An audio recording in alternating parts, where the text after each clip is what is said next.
pagsasaayo sa mga silid-aralan para sa mas maginhawang pag-aaral ng mga estudyante tuwing mainit ang panahon, ipinanukala ng isang kongresista. Si Mela Resmoras sa Sentro ng Balita Live.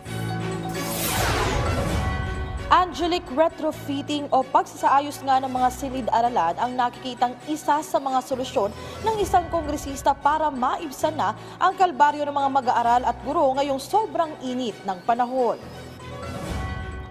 Sa kanyang pagharap sa kapihan sa Manila Bay ngayong araw, tiniyak ni House Committee on Basic Education and Culture Chair Roman Romulo na nakatutok na ang Kamara, gayon din ang pamahalaan sa pangkabuuan dito nga sa extreme heat na nararanasan ngayon na nagdudulot pa ng kanselasyon ng face-to-face classes sa iba't ibang panig ng bansa.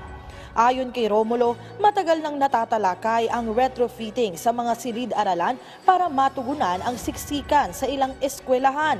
Pero ngayong sobrang init ng panahon, nanawagan siya ng agarang pagpapatupad nito para na rin makatulong sa mas maginhawang pag-aaral ng mga estudyante. Bukod sa pagsasaayos ng mga silid-aralan, pabor din si Romulo na ibalik na sa Hunyo ang pagsimula ng school calendar dahil ang pagkakaantala ng mga klase tulad ng nararanasan ngayon. Pakinggan natin ang bahagi ng kanyang pahayag. Sa totoo, lahat naman tayo alam natin ang pinaka-importante lang naman pagdating sa edukasyon, isang academic calendar, continuity of learning. Yes. Yun naman pinaka-importante. Dapat kahuli-hulihan, konti lang sana yung magiging suspension of classes. At alam naman natin, dapat talagang yung remote o yung online, hindi naman talaga yan yung primary kasi nasubukan na rin po natin ng pandemic yan. Mahirap talaga na makapagturo at matuto pag online ang ginagamit. That is why yung primary natin ay dapat talaga yung face-to-face at dapat continuity of learning.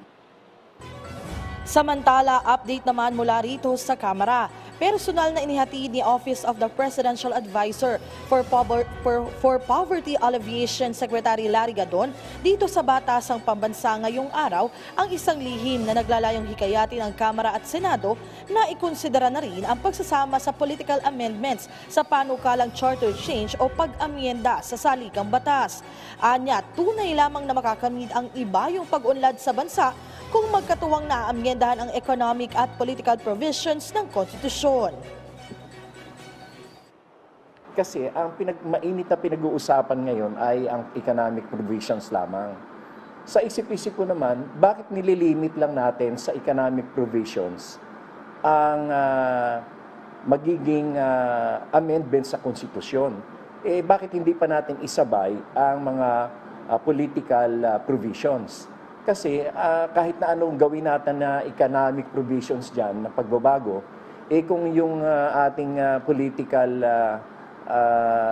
provisions in the Constitution na sa tingin natin, ay sa tingin ko itong mga nakaraang 30 taon na mahigit, ay hindi rin nakapagbigay ng magandang pagbabago o ng political culture maturity sa ating mga kababayan.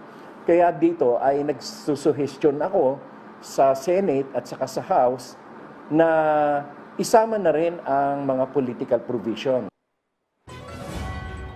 Angelic, sabi pa ni Secretary Gadon, makikipag-ugnayan din siya sa Malacanang, partikular na kay Pangulong Ferdinand R. Marcos Jr. ukol nga sa kanyang mungkahi at aabangan din niya kung ano yung magiging komento rito ng Presidente, pero umaasa siyang makakakuha ito ng suporta sa iba't ibang opisyal ng pamahalaan. Angelic?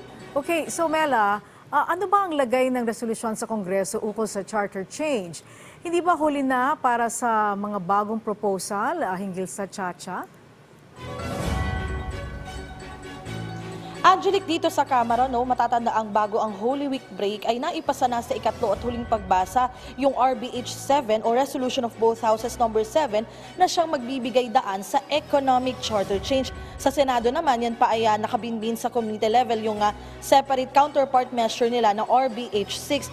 So Angelic, sabi nga ni Secretary Gadon, hanggang wala pang pinal na hakbang ang Kongreso, both House and Senate, Ukol nga dito sa RBH 7 at RBH 6, naniniwala siyang pwede pa namang maihabol yung kanyang mungkahi. Pero Angelic, sa ngayon, inaabangan pa rin natin yung magiging pahayag ng dalawang kapulungan ng Kongreso patungkol nga sa naging sulat ni Secretary Gadon. Angelic? Okay, maraming salamat sa iyo, Mela Lesmoras.